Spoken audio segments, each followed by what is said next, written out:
Je ne peux pas expliquer ce que je suis, car c'est le fruit de ta grâce. Pour tout le bienfait immérité, mais que j'ai goûté, c'est ta grâce. Ta grâce a fait de moi ce que je suis.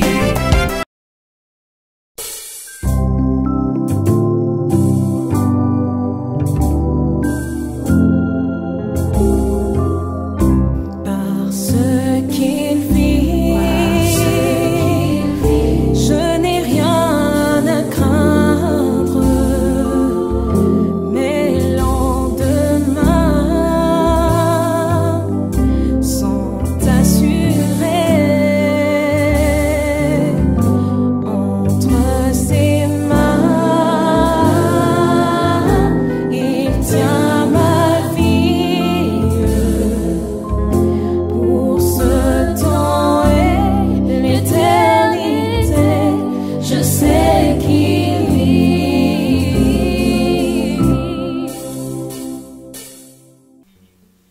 Gloire à l'Éternel, parce que tu vis, je n'ai rien à craindre, mes lendemains sont entre tes mains. Shalom, shalom. Nous voulons poursuivre notre message du dimanche 17, le dimanche passé, sur ce thème. Dieu lui-même, pas quelqu'un d'autre, prend soin de nous. Et notre texte de base, c'est 1 Pierre chapitre 5, le verset 7. Je vais relire ce texte de base et nous allons continuer par les commentaires et clôturer aujourd'hui ce message. Humiliez-vous sous la main puissante de Dieu afin qu'il vous élève au temps convenable. Et déchargez-vous sur lui de tous vos soucis, car lui-même prend soin de vous. Donc nous tirons notre thème de notre texte. Nous avions parlé premièrement d'une exhortation significative. Nous avions dit ceci, c'est que le contexte nous indique que c'est un encouragement. Cet encouragement est d'abord adressé à des anciens, c'est-à-dire aux responsables de l'Église, et ensuite aux jeunes et à toute l'Église. Et nous avions dit ceci, c'est que si l'inquiétude devient trop forte, il y a danger et vulnérabilité. Le terme souci signifie également anxiété et inquiétude. Celui qui devient oppressé à l'excès par ce genre de souffrance s'en trouve fragilisé, donc le diable peut alors en profiter pour le faire tomber. Et nous avions pris le deuxième point, Dieu s'investit lui-même dans le souhait qu'il donne. Et nous avions dit que ce message est vraiment en parallèle avec la dernière partie de ce message sur le divin berger, où nous avions parlé du soin donné à la brebis. Dieu lui-même s'investit dans le soin qu'il donne à ces brebis que nous sommes. Nous avions pris l'exemple d'Abraham qui alla sacrifier son fils et Dieu a pourvu et celui a été donné comme nom, Yahvé Jireh l'Éternel pourvoira. Dieu a pourvu.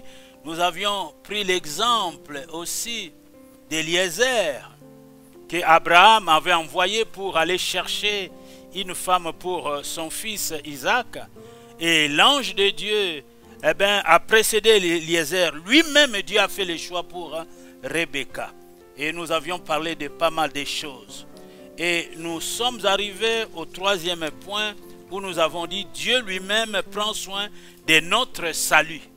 Nous avons abordé ce point, nous sommes passés et nous avions touché le quatrième point que nous avons intitulé Dieu lui-même, pas quelqu'un d'autre, prend soin de notre éducation. Nous avions dit que Dieu est un pédagogue, est un éducateur et il prend lui-même en charge notre éducation parce que nous avons besoin d'une bonne éducation. Nous avions dit que cette éducation passe par des stades, apprendre, savoir et pouvoir. Et nous avions pris comme texte de base Philippiens chapitre 4, le verset 11. Ce n'est pas en vue de mes besoins, c'est Paul qui dit, que je dis cela, car j'ai appris à être content de l'état où je me trouve. Je sais vivre dans l'humiliation et je sais vivre dans l'abondance. En tout et partout, j'ai appris à être rassasié et à avoir faim, à être dans l'abondance et à être dans la disette. Je puis tout par celui qui me fortifie. Alors, nous voulons prendre aujourd'hui les deux derniers sous-points. Donc, Dieu lui-même prend soin de nos besoins, de tous nos besoins. Dieu lui-même prend soin de tous nos besoins. Le cinquième point, et nous prendrons aussi la conclusion, Dieu lui-même sera avec les siens pour l'éternité. Dieu lui-même prend soin de tous nos besoins. Quels que soient les besoins que nous pouvons avoir, Dieu est capable, il est à l'auteur, il est capable de prendre soin de nous dans le plus petit détail. Dieu lui-même prend soin de tous nos besoins. Je ne sais pas quels sont tes besoins ce matin. Alors que tu m'écoutes, tu me suis. J'aimerais t'encourager par la foi et de savoir que Dieu s'investit lui-même pour les soins qu'il te donne. Et Dieu prend soin de tous tes besoins. Dans le domaine financier, matériel, spirituel, affectif, dans tous les domaines, dans tous les aspects, Dieu lui-même est capable de prendre soin de tous tes besoins. Nous allons énumérer quelques besoins, sans pour autant que nous puissions en finir. Le premier besoin que nous voulons voir, c'est le besoin de sanctification. La Bible dit, recherchez la paix avec tous et la sanctification, sans laquelle nul ne verra Dieu. La sainteté convient à la maison de Dieu. 1 Thessaloniciens 5, 23 nous dit ceci.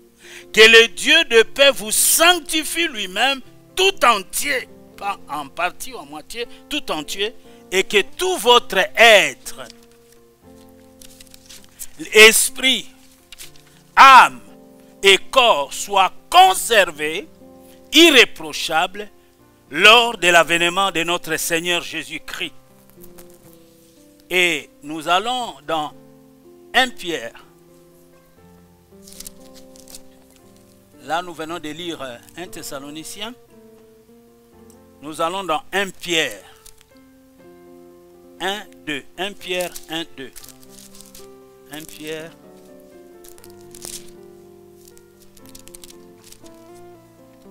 1 Pierre 1, 2.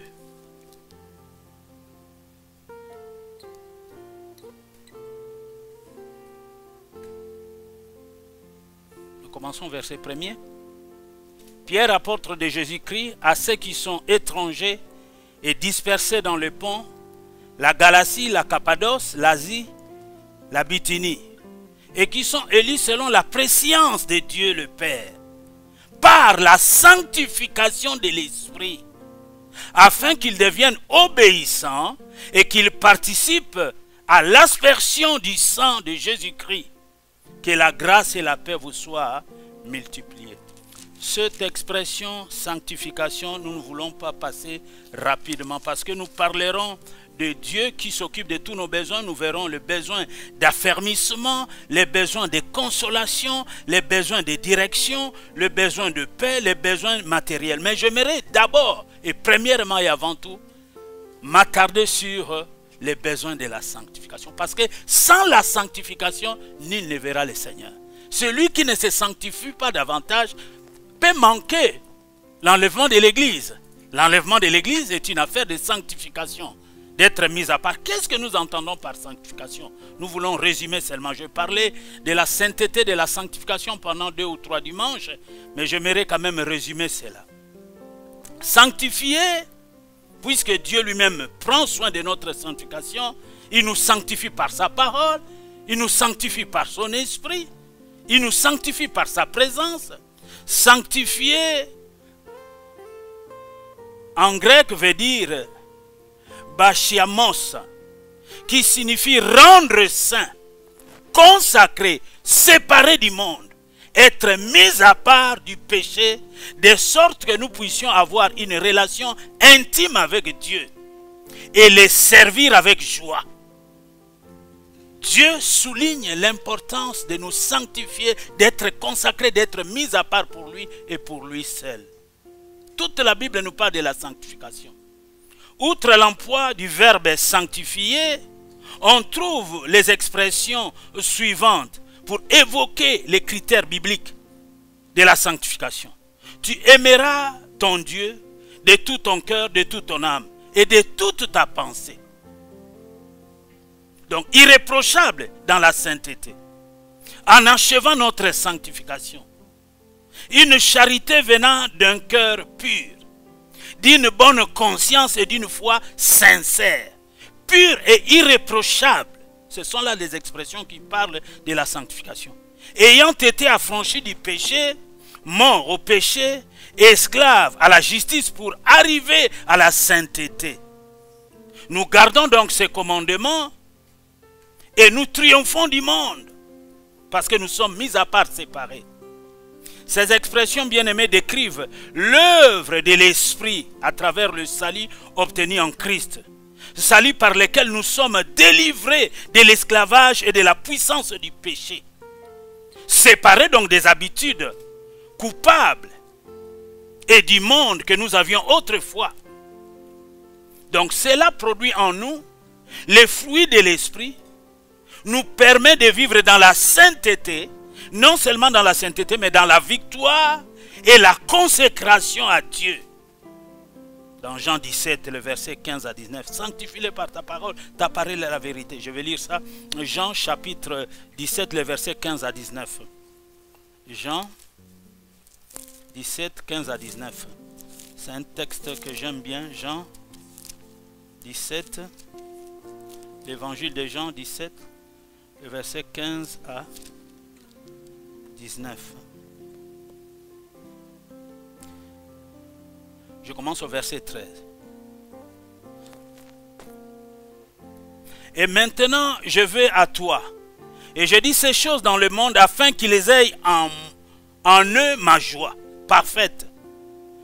Je leur ai donné ta parole. Et le monde les a haïs parce qu'ils ne sont pas du monde. Comme moi, je ne suis pas du monde. Je ne te dis pas, Père, de les ôter du monde, mais de les préserver du mal. Ils ne sont pas du monde, comme moi je ne suis pas du monde. Sanctifie-les par ta vérité, ta parole est la vérité. Comme tu m'as envoyé dans le monde, je les ai aussi envoyés dans le monde. Et je me sanctifie moi-même pour eux, afin qu'eux aussi soient sanctifiés par la vérité. Donc, Dieu lui-même s'investit pour nous sanctifier, parce que sans la sanctification, nul ne peut s'approcher de Dieu, nul ne verra Dieu. La sanctification est capitale.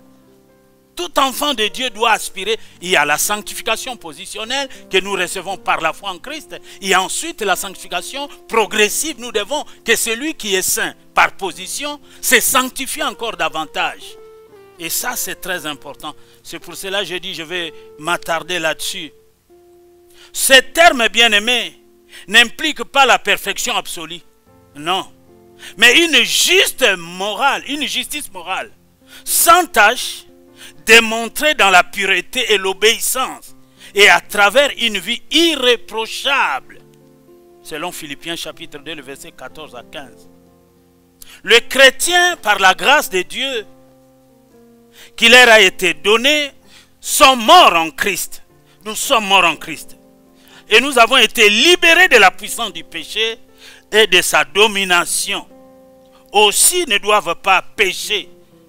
Nous péchons accidentellement, par accident, mais nous ne devons pas pratiquer le péché. Lorsque tu pêches, tu te répands, tu te relèves. Mais celui qui pratique le péché n'est pas de Dieu. Celui qui pêche par accident, Dieu peut lui accorder le pardon s'il lui demande. Ils peuvent au contraire remporter la victoire sur le péché en la personne de leur Sauveur Jésus-Christ.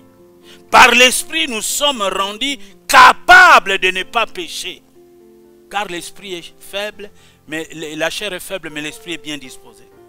Sans toutefois être entièrement libéré de la tentation et du péché. Bien-aimés, dans l'Ancien Testament, Dieu aspirait à la sanctification des Israélites. C'était un peuple choisi, un peuple mis à part pour Dieu. Parce qu'ils étaient un peuple serviteur, c'est par eux que Dieu devait se révéler au monde. Alors son peuple devait être un peuple mis à part, consacré pour lui et pour lui seul. Donc ces derniers devaient mener une vie sainte. Nous sommes Israël spirituel. Une vie sanctifiée à l'écart du monde. À l'écart du mode des vies des nations voisines, donc païennes. De même, la sanctification est une exigence à laquelle doivent se soumettre les croyants en Christ. L'Écriture enseigne que sans la sanctification, personne ne verra le Seigneur. Hébreux 12, 14. Les enfants de Dieu sont donc sanctifiés par la foi, par l'union avec Christ, dans sa mort et sa résurrection, par le sang de Christ, par la parole et par l'œuvre régénératrice et sanctifiante de l'Esprit dans leur cœur. Donc, la sanctification, bien-aimés dans le Seigneur, est à la fois une œuvre divine et humaine.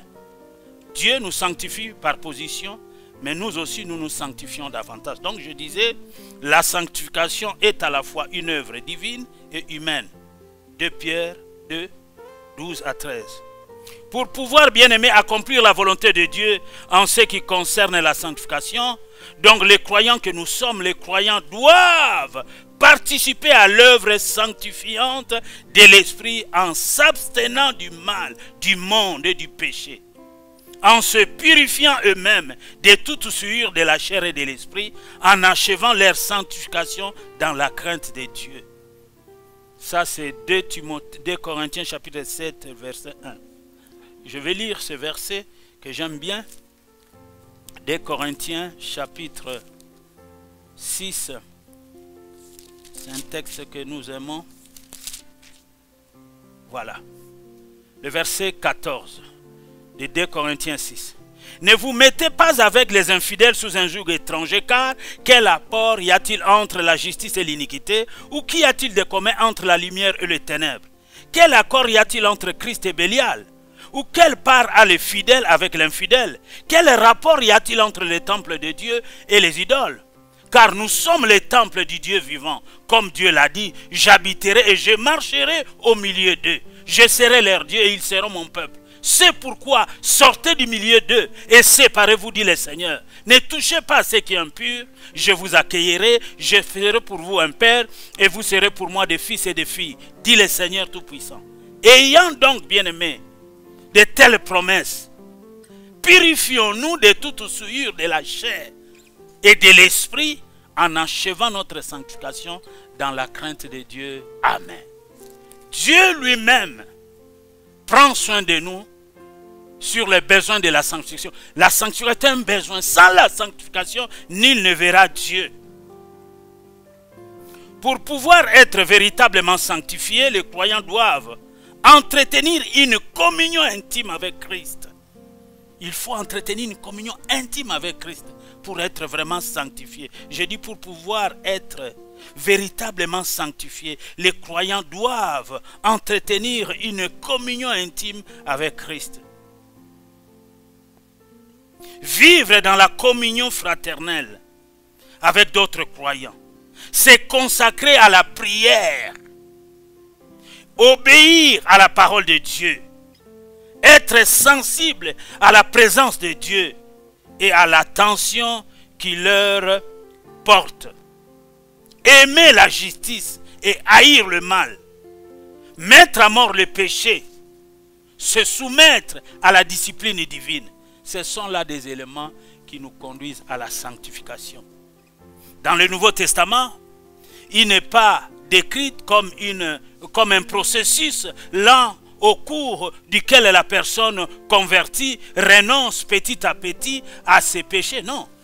Dès que nous donnons notre cœur à Christ, nous sommes automatiquement sanctifiés par la foi. Mis à part la sanctification par la position de notre foi. Mais maintenant, il faut travailler à la sanctification progressive. Il faut des efforts, il faut une relation entretenue avec Dieu. Notre relation peut s'entretenir avec Dieu dans la prière, dans la méditation de sa parole, dans la communion fraternelle, en allant à l'église, en écoutant la parole, en faisant de bonnes œuvres. Ce sont là des éléments qui nous aident à garder une bonne communion avec Dieu. Et si nous gardons une bonne communion avec Dieu, nous sommes sanctifiés. Dieu peut nous employer, Dieu peut nous utiliser.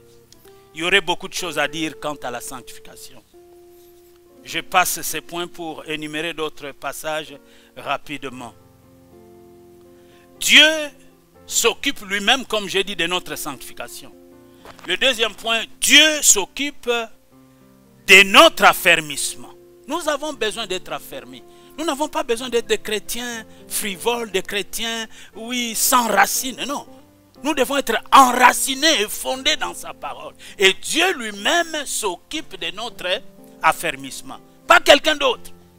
Dieu lui-même s'occupe de tous nos besoins. Besoin de sanctification, besoin d'affermissement. Un chrétien qui s'efforce, un chrétien en qui Dieu aide à s'efforcer, à être affermi, deviendra plus tard un responsable. Vous ne pouvez pas rester bébé spirituel et prétendre d'être affermi. Il faut payer un prix. J'ai dit 1 Pierre 5, 10, je vais lire pour vous.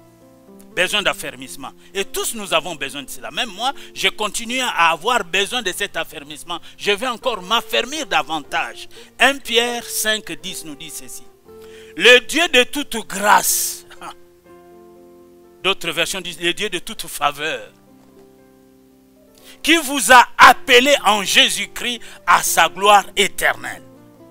Après que vous aurez souffert un peu de temps, vous perfectionnera lui-même, vous affermira, vous fortifiera, vous rendra inébranlable. Lui-même, pas quelqu'un d'autre, pas un ancien, pas un pasteur, pas un responsable d'église, non. Le Dieu de toute grâce qui vous a appelé en Jésus-Christ à sa gloire éternelle. Après que vous ayez souffert un peu de temps, vous perfectionnera lui-même, vous affermira, vous fortifiera, vous rendra inébranlable. Lui-même, ces besoins d'affermissement que tu ressens dans ton cœur, il n'y a que Dieu qui est capable de pouvoir t'affermir lui-même. Besoin de consolation. Dans notre marche avec Dieu, il y a des choses qui nous arrivent, il y a des épreuves, il y a des difficultés. Nous avons besoin d'être consolés. La meilleure, la vraie consolation ne vient que de Dieu et de Dieu seul. Quand vous avez perdu un être cher, quand vous passez par des moments de tourment, des difficultés, des moments de troubles, des moments d'angoisse, de souffrance, Dieu seul, il dit, lui-même s'occupe de tous nos besoins. Lui-même va nous consoler. Des Thessaloniciens. Ici, l'apôtre Paul parle aux Thessaloniciens qui passaient par des moments difficiles. Et écoutez cette parole. Des Thessaloniciens, chapitre 2, le verset 16. Que notre Seigneur Jésus-Christ, lui-même, et Dieu notre Père, qui nous a aimés et qui nous a donné par sa grâce une consolation éternelle et une bonne espérance, console vos cœurs et vous affermisse en toute bonne œuvre et en toute bonne parole lui-même. Que notre Seigneur Jésus-Christ lui-même et Dieu notre Père, qui nous a aimés, Paul qui parle aux Thessaloniciens, et qui nous a donné par sa grâce une consolation éternelle. Christ en nous est l'espérance de la gloire. C'est une consolation éternelle. Et une bonne espérance console vos cœurs, vous qui êtes troublés. Que lui-même, Dieu, console vos cœurs, vous affermisse en toute bonne œuvre et en toute bonne parole. Acclamons pour la parole de Dieu. Oh, une parole merveilleuse. Que Dieu lui-même console nos cœurs. Tu es abattu, tu es éprouvé ce matin, tu es angoissé. Que Dieu lui-même touche son cœur, ton cœur par la foi, et qu'il te console et qu'il te fortifie. Oui. Besoin de direction, oui. Les besoins de direction, nous retrouvons dans les psaumes 23. L'Éternel, mon berger, il me conduit, il me dirige. Besoin de direction. Alléluia. Dieu est ce bon berger qui nous conduit dans de verts pâturages, qui nous dirige vers des eaux paisibles, qui restaure nos âmes. Besoin de direction. 1 Thessaloniciens, puisque nous sommes dans Thessaloniciens, chapitre 3e, le verset 11e. Que Dieu lui-même est notre Père. Il est notre Père à nous qui avons cru. Et notre Seigneur Jésus-Christ aplanisse notre route. Que Dieu aplanisse votre route pour que nous allions à vous. Alléluia. Ça c'est Paul qui parle. Que Dieu lui-même, notre Père et notre Seigneur Jésus-Christ, aplanisse notre route pour que nous allions à vous. Oui, que seul Dieu lui-même aplanisse la route pour que ces bien-aimés de Thessalonique soient, oui, visités par Paul. Et Paul priait en leur faveur pour recevoir la direction de Dieu, pour que Dieu aplanisse, défriche le chemin.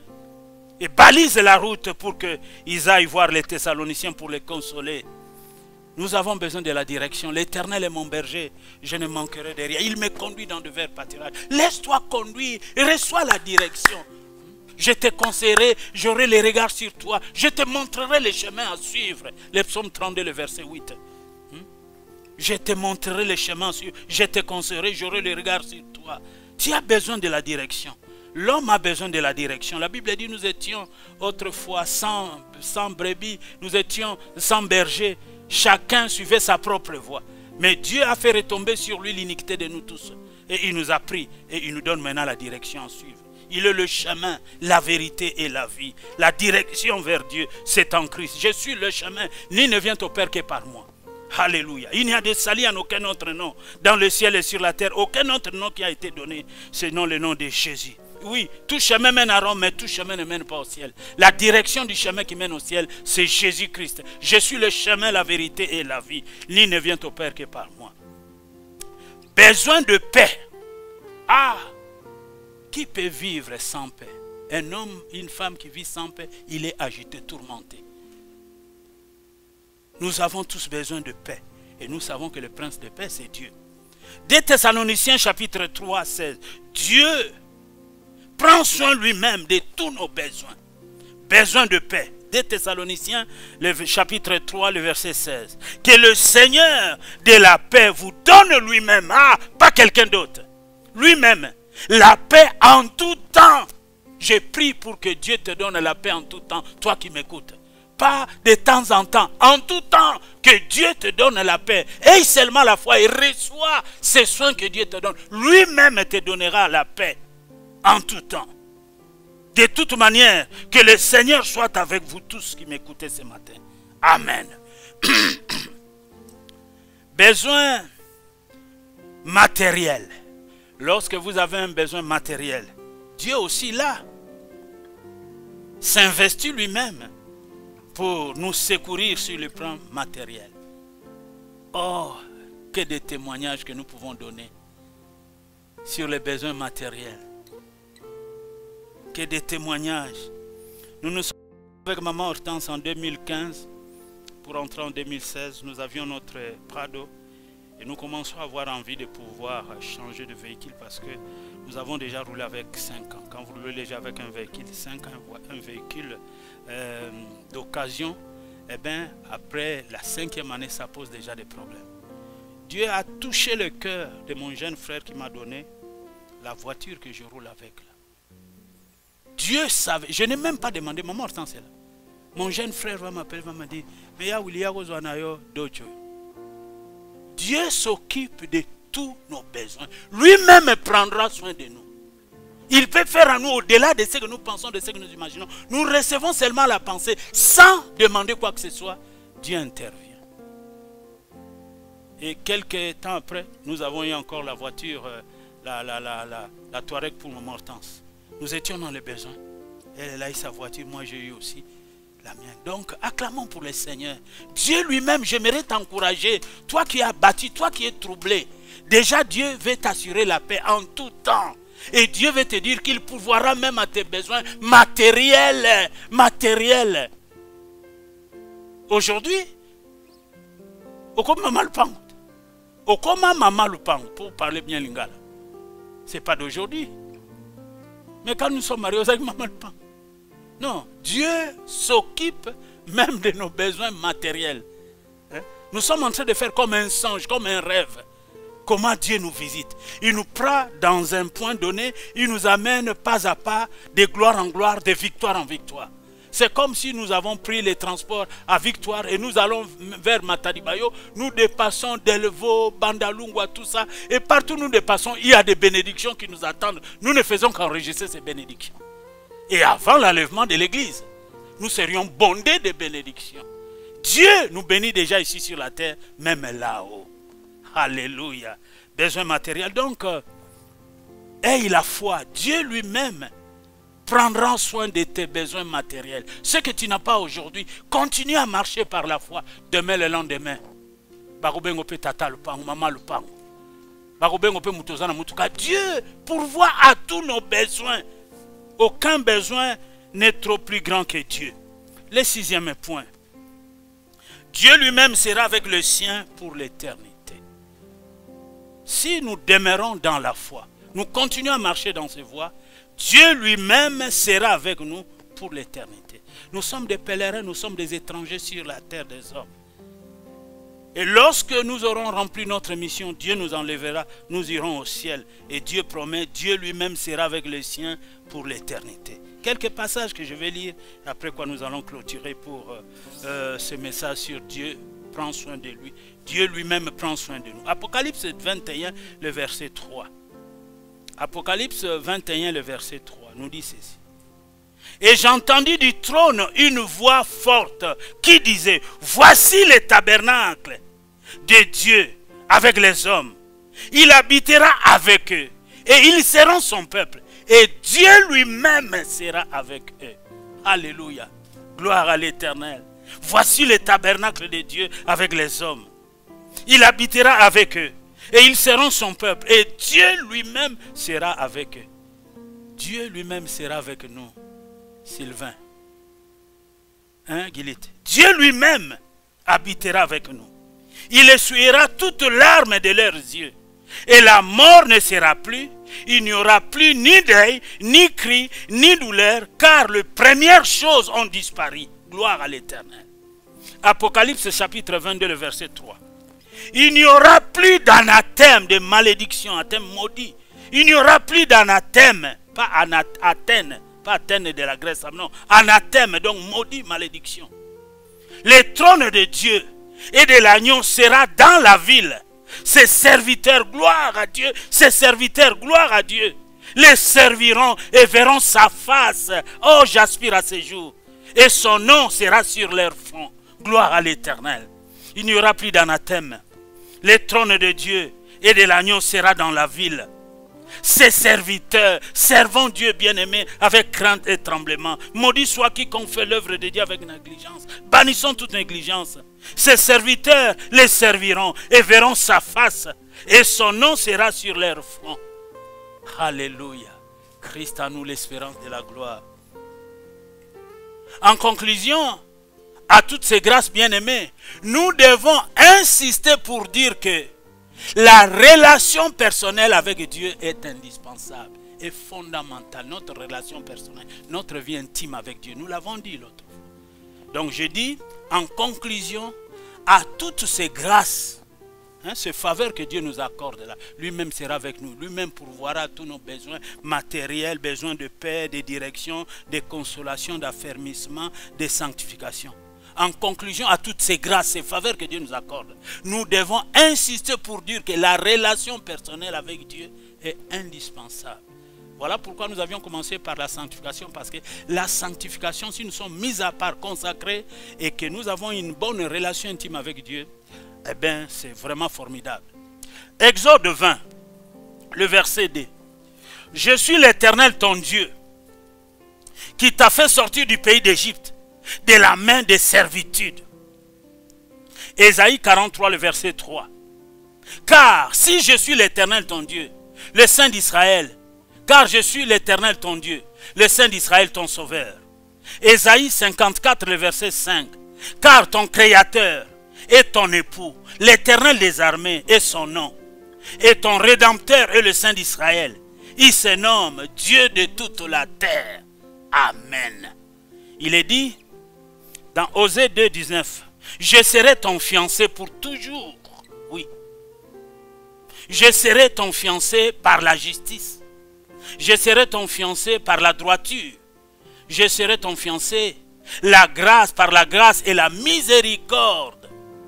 Exode 15, 26, je m'arrête là. Il est dit, si tu écoutes attentivement la voix de l'Éternel ton Dieu, si tu fais ce qui est droit à ses yeux, si tu prêtes l'oreille à ses commandements, et si tu observes toutes ces lois, je ne te frapperai d'aucune des maladies dont je frappais les Égyptiens, les 10 plaies. Car je suis l'Éternel qui te guérit, l'Éternel ton médecin. Amen. Dieu lui-même prend soin de tous nos besoins. Il sera avec nous pour l'éternité. Il prend besoin de nos besoins matériels, besoin de paix, besoin de direction, besoin de consolation, besoin d'affermissement et besoin de sanctification. Que Dieu bénisse sa parole alors. Ne sois pas troublé, ne panique pas. Dieu s'investit lui-même pour s'occuper de toi. Dieu lui-même prendra soin de tous tes besoins. Peu importe la nature de tes besoins, Dieu est capable. Faites à Dieu seulement confiance. Aie foi en Dieu. Et Dieu pourvoira à tous tes besoins selon sa richesse et gloire en Jésus-Christ. Au nom de Jésus. Amen. Que Dieu vous bénisse. Le dimanche prochain, si Dieu nous garde en vie, nous aurons la Pentecôte. Et nous parlerons de la Pentecôte, cette grande fête chrétienne. Nous parlerons de cela. Que Dieu vous bénisse. Merci beaucoup. Amen.